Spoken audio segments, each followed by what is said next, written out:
ጤና ይስጥልን የተወደዳችሁና የተከበራችሁ የገበያ ሚዲያ ተከታታዮቻችን እንደምን አላችሁ? በምዕራፍ 2 የመረጥንላችሁን ኢኮኖሚያዊና ማህበራዊ መረጃዎቻችንን ይዘንላችሁ ቀርበናል። ከመረጃዎቹ ጋር መላኩ ደምሰው ነኝ። በቅድሚያም ርዕስቶችን እናስቀድም።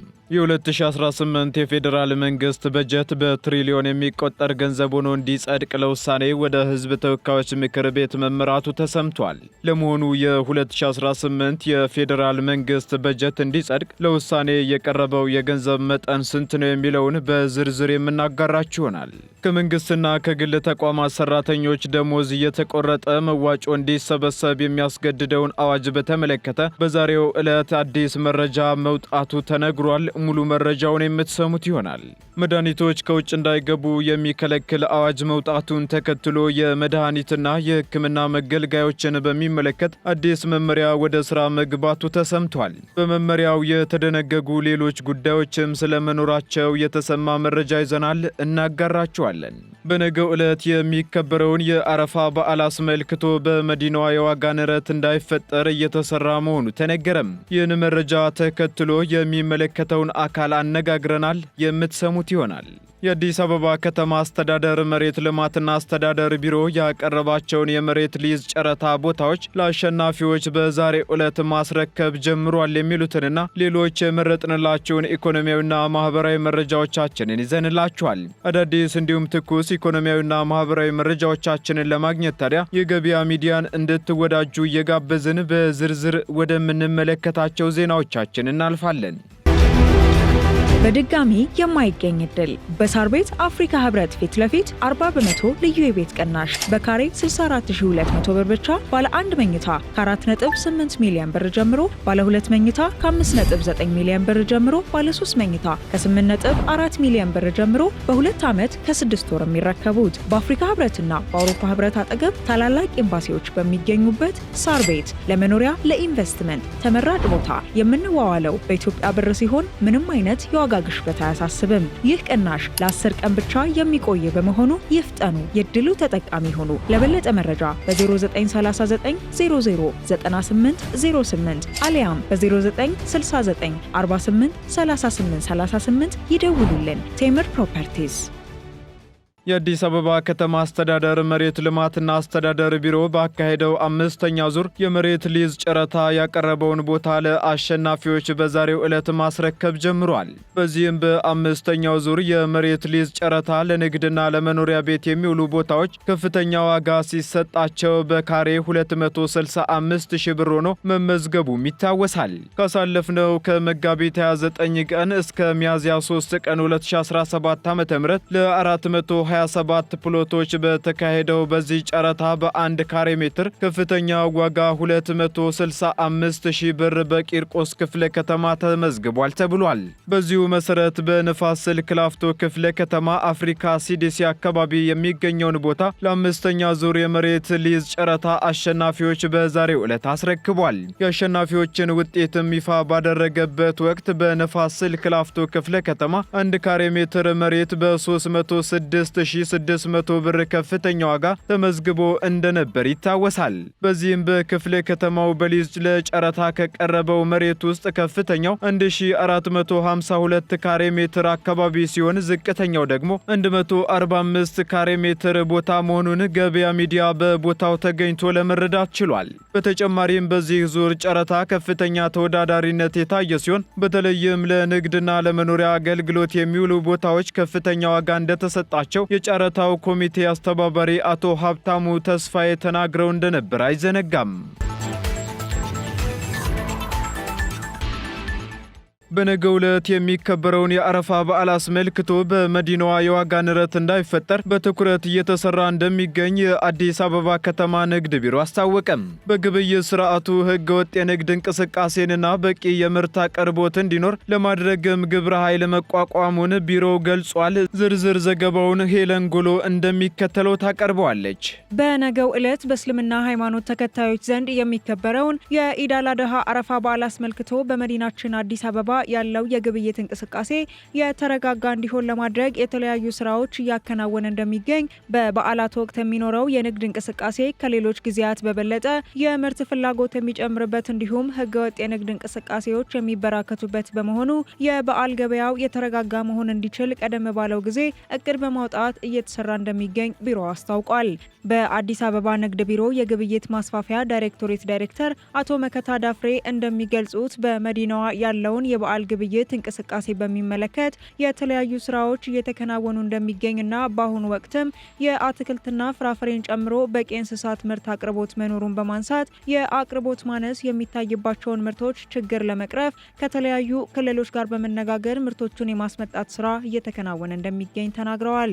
ዳይሬክተሩ አያይዘውም በከተማ በሚገኙ 119 ወረዳዎች ከሚመለከታቸው ባለድርሻ አካላት የተውጣጣ ግብረ ኃይል ተቋቁሞ ወደ ስራ መግባቱን አንስተው በመዲናዋ በሚገኙ የመንግስት የገበያ ማዕከላት ማለትም በአቃቂ ቃሊቲ፣ በለሚኩራ፣ በኮልፌና በላፍቶ የግብርና ገበያ ማዕከላት እንዲሁም በቁም እንስሳት የገበያ ማዕከላት ምርቶች በተመጣጣኝ ዋጋ እንዲቀርቡ እየተደረገ እንደሚገኝ ገልጸዋል።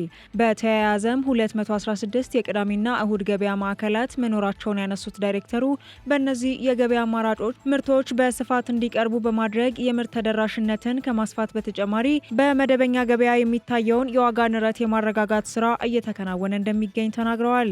የአዲስ አበባ ንግድ ቢሮ በየዓመቱ የሃይማኖታዊ በዓላት በመጡ ቁጥር የህዝባችን ፍላጎት የምርት ፍላጎት እየጨመረ መምጣቱን በደንብ ስለሚታወቅ ለዚያ የሚመጥን እቅድ ቀደም ብሎ ይዘጋጃል። የአቅርቦት እቅድ፣ የህገወጥ ንግድ ቁጥጥር እቅድ ይዘጋጃል። መሰረታዊ የሚባሉ ለበዓሉ አስፈላጊ የሆኑ የግብርና ምርቶች እነሱ ላይ ርብርብ እንዲደረግ በመጠን ጭምር ተቀምጦ ይታቀዳል አቅርቦቱ ላይ። ሁለተኛው ነገር ደግሞ የእንስሳትና እንስሳት ተዋጽኦ ምርቶች እነሱም ላይ እንሰራለን አቅደንና አንዱ እቅድ እስከ ወረዳ ድረስ ተዘጋጅቶ መሰራት ነው። ሁለተኛ ይህንን እቅድ ሊያስፈጽም የሚችል ግብረ ኃይል ከመደበኛ ስራ በተጨማሪ ለበዓሉ ገበያ ብቻ ተብሎ ግብረ ኃይል ይቋቋማል። ወረዳም ላይ ክፍለ ከተማም ላይ ከተማም ላይ ከሚመለከታቸው የስራ ክፍሎች የተውጣጣ ግብረ ኃይል ተቋቁሞ ድጋፍ እየተደረገ አቅርቦቱም ቁጥጥሩም በተጠናከረ መንገድ ነው የሚሰራው። ስለዚህ ግብረ ኃይል የምርት እጥረት እንዳይፈጠር አቅም ያላቸውን ክልሎች እየመረጥን በክልሎች ጭምር የሚንቀሳቀስ ግብረ ኃይል እየተዋቀረ በቢሮ ምርት የማፈላለግ ስራ ደግሞ እየተሰራ ነው ያለው። ይሄ ምርት በስፋት በየአካባቢው በማቅረብ ተደራሽነትን ማስፋትና የዋጋ ንረትን መቀነስ ነው። በሁለተኛ ደረጃ ደግሞ መደበኛ ገበያውን በማረጋጋት ፍትሃዊ የሆነ የንግድ ውድድር እንዲኖር በማድረግ ዋጋውን አይቶ በገዛው ልክ የሚከፍልበትን ግንዛቤ እንዲኖረው ማድረግ ላይ እሱ ላይ ርብርብ ታደርጉ። መንግስት ገበያ ማዕከላትም ዋጋ ይለጠፋል፣ ቅዳሜና እሁድ ገበያም ዋጋ ይለጠፋል። ግን ዋጋውን አይቶ የሚገዛ በጣም ውስን ሰው ነው። ዝም ብሎ መደበኛ ገበያ ላይ እንደሚገዛው ዋጋ ስንት ነው እያለ እየጠየቀ ነው። ትክክል አለ። ስለዚህ ዋጋ መንግስት ተምኖ እስከለጠፈ ጊዜ ድረስ እነሱ ደግሞ ጥራቱን አይተው ሚዛኑን ተቆጣጥረው ከዚያ በመጠኑን ካረጋገጡ በኋላ ዋጋውን ከፍሎ የመሄድ ባህል ማዳበር አለባቸው ማለት ነው። ገበያ ሚዲያም በግብርና ምርቶች በተለይም በሽንኩርት ላይ የሚታየው የዋጋ ጭማሪ ምክንያት ምንድነው ሲል የአዲስ አበባ ከተማ ንግድ ቢሮን የጠየቀ ሲሆን በሽንኩርት ምርት ላይ ለሚታየው የዋጋ ጭማሪ በቅርብ ሲመረትባቸው በነበሩ አካባቢዎች ላይ ክረምት ከመግባቱ ጋር ተያይዞ ወደ ምህር እርሻ በመግባታቸው የምርት አቅርቦት ማነስ እንዲፈጠር አድርጓል ሲሉ የአዲስ አበባ ከተማ ንግድ ቢሮ የግብይት ማስፋፊያ ዳይሬክቶሬት ዳይሬክተር መከታ ደፍሬ ተናግረዋል። ህብረተሰቡ በተለይም በመንግስት የገበያ ማዕከላት ምርቶችን ሲገበያይ የተለጠፉ የዋጋ ምርት ዝርዝሮችን መመልከት እንደሚገባው ያነሱት ዳይሬክተሩ በተለጠፉ የምርቶች ዋጋ መሰረት የሚገበያዩ ሰዎች ቁጥር አነስተኛ መሆኑንም ጠቁመዋል። አክለውም ህገወጥ የንግድ እንቅስቃሴዎችን ለመቆጣጠር የተቋቋመው ግብረ ኃይል የተቀናጀ ስራ በማከናወን ላይ እንደሚገኝ በማንሳት በተለይም የተለያዩ ምርቶች ላይ ባዕድ ነገሮችን በመቀላቀል ህገወጥ ስራዎችን በሚያከናውኑ አካላት ላይ ጥብቅ ክትትል እየተደረገ ነው ሲሉ ተናግረዋል። አሁን ቀይ ሽንኩርት ነው። ቀይ ሽንኩርት ደግሞ ከዚህ ከክረምት ጋር ተያይዞ እንደ ቅርብ ሲያመርቱ የነበሩ አካባቢዎች ወደ ምህር እርሻ ስለገቡ ቀይ ሽንኩርት የተወሰነ ማምረት ላይ ጉልበት ስላለ አሁን እዚያም ነው አፋር፣ ሶማሌ ምናምን የሄድ ነው በምክንያት ሽንኩርት ላይ እንጂ ሌሎች ጋር ምንም የገበያ የዋጋ ችግር የለም። እሱን ህዝቡ እንዲረዳው አንዱ ህገወጥነት መገለጫው ባዕድ ነገሮችን በምርት ላይ ደባልቆ መሸጥ ነው። ክምችት ነው፣ ያለ ንግድ ፍቃድ መነገር ነው፣ ሰው ሰራሽ እጥረት በመፍጠር ዋጋ ለማናር መሞከር፣ በርካታ ህገወጥነቶች አሉ። ህገወጥ የሆነ ከአድራሻው በድብቅ ቦታ መሸጥ፣ እነዚህን በመከላከል ረገድ አንድ ግብረ ኃይል ተቋቁሟል። ስለዚህ ዋናው ዋናው ቁም ነገር መንግስት እስከ ወረዳ ባለው መዋቅሩ ግብረ ኃይል አቋቁሞ ክትትልና ቁጥጥሩን አጠናክሮ ይቀጥላል። ግን ህብረተሰባችንም ደግሞ አንደኛ መሳተፍ አለበት። ምክንያቱም የመንግስት አካል ብቻ በያንነት ተቆጣጥሮ ይከላከላል ማለት ከባድ ነው።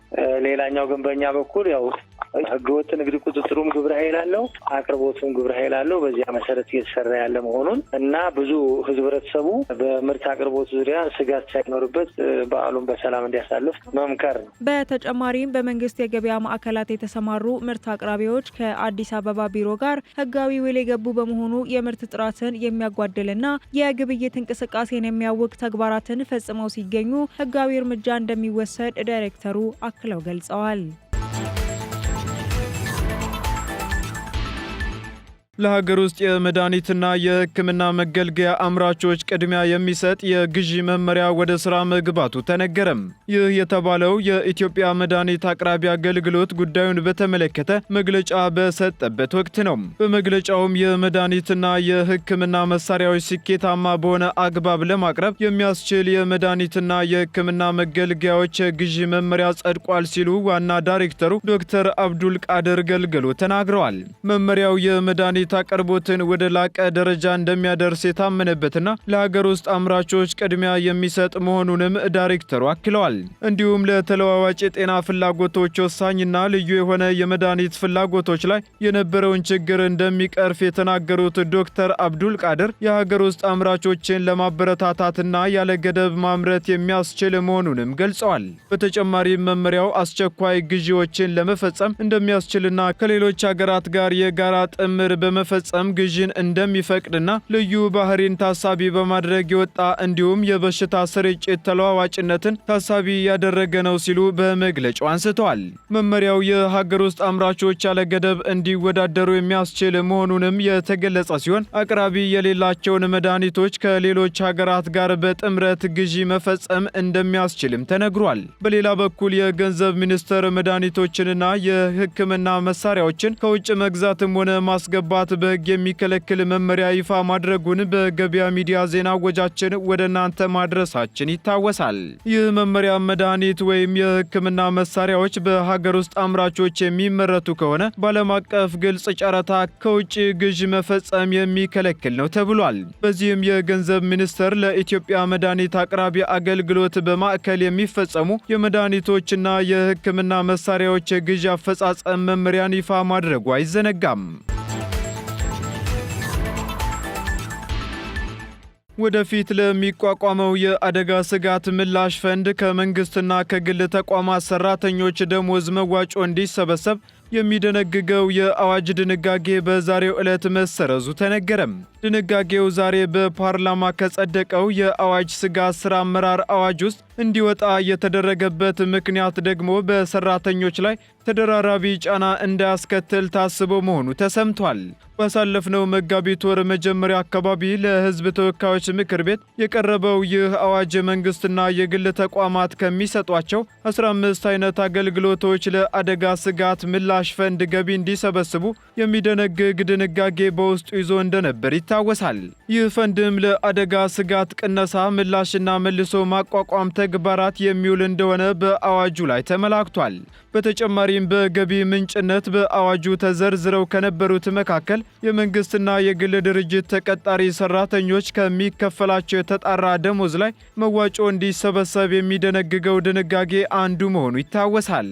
በዚህም አዋጁ ለውይይት በቀረበበት ወቅት ከደሞዝ ላይም ሆነ ከተለያዩ አገልግሎቶች ላይ ለፈንዱ ገቢ የሚሆን ገንዘብ መሰብሰብ የግለሰቦችን የመክፈል አቅም ያገናዘበ ነው ወይ የሚል ጥያቄ አስነስቶ እንደነበርም ይታወሳል።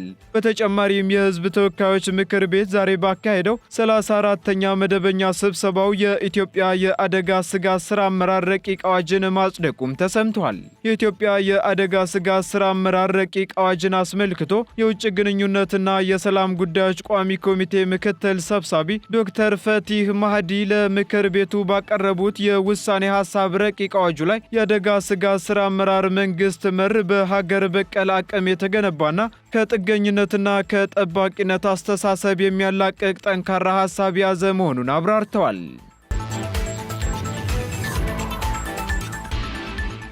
የ2018 የፌዴራል መንግስት በጀት ወደ 2 ትሪሊዮን ብር የሚጠጋ ሆኖ እንዲጸድቅ ለውሳኔ ወደ ህዝብ ተወካዮች ምክር ቤት መመራቱ ተሰማም። የሚኒስትሮች ምክር ቤት ዛሬ ባካሄደው 47ኛ መደበኛ ስብሰባው የ2018 በጀት ዓመት የፌዴራል መንግስት ረቂቅ የበጀት አዋጅ ላይ ተወያይቶ ወደ 2 ትሪሊዮን ብር የሚጠጋ በጀት እንዲጸድቅ ለውሳኔ ወደ ህዝብ ተወካዮች ምክር ቤት አስተላልፏል። ምክር ቤቱ የ2018 ዓመተ ምህረት የፌዴራል መንግስት በጀት በ10 ዓመቱ መሪ የልማት ዕቅድ ላይ የተቀመጡ ግቦችን ከማስፈጸም የሀገር ደህንነትን ከማስጠበቅ ምርትና ምርታማነትን ከማሳደግ በተፈጥሮና ሰው ሰራሽ ችግሮች ምክንያት የተፈናቀሉ ዜጎችን ከመርዳት አንጻር መዘጋጀቱንም አስታውቋል።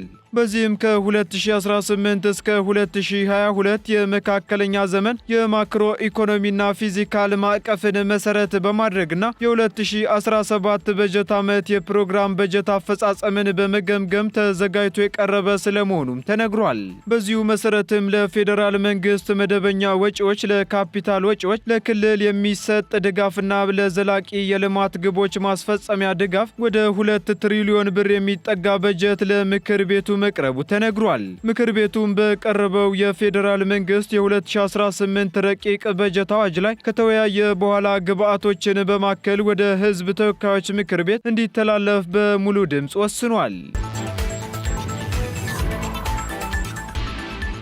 ቀጥለናል። ውድ ተከታታዮቻችን ወደ መጨረሻው መረጃችን ስንሸጋገር የቦይንግ አውሮፕላን ባደረሳቸው አደጋዎች ሳቢያ 1.1 ቢሊዮን ዶላር ለመክፈል የተስማማ ሲሆን የተጎጂ ቤተሰቦች ግን ስምምነቱን ማውገዛቸው ተነገረም። ቦይንግ በኢትዮጵያና ኢንዶኔዥያ 346 ሰዎችን ህይወት ለቀጠፉት የቦይንግ 737 ማክስ አውሮፕላን አደጋዎች በወንጀል እንዳይከሰስ 1.1 ቢሊዮን ዶላር ለመክፈል ከአሜሪካ የፍትህ ሚኒስትር ጋር ስምምነት ላይ መድረሱ ተነግሯል። ይህ ስምምነትም የተጎጂ ቤተሰቦችን ቁጣ ቀስቅሷል የተባለ ሲሆን ጠበቆቻቸውንም ጭምር አጸያፊ ሲሉ መኮንናቸውም ተገልጿል። በሌላ በኩል የ16 ተጎጂ ቤተሰቦችን የሚወክሉ ጠበቆች ደግሞ ስምምነቱን አለመቀበላቸውንና አጸያፊ በማለት አውግዘውታል ተብሏል። በስምምነቱ መሰረት ቦይንግ ለአደጋው ተጎጂ ቤተሰቦች 444.5 ሚሊዮን ዶላር የደህንነትና ጥራት ማሻሻያ ፕሮግራሞች 455 ሚሊዮን ዶላር እንዲሁም 487.2 ሚሊዮን ዶላር የወንጀል ቅጣት ይከፍላልም ተብሏል።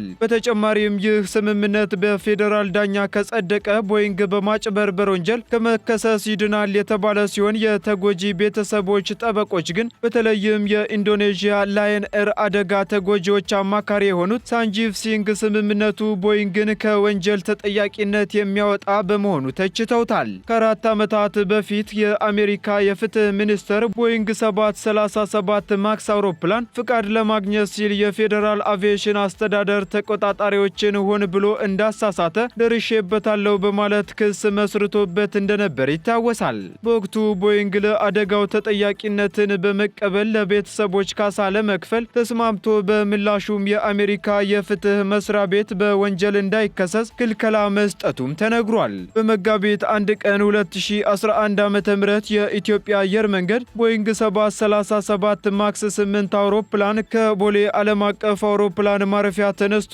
ከ6 ደቂቃዎች በኋላ ወድቆ 157 ሰዎች ሕይወታቸውን ማጣታቸው አይዘነጋም።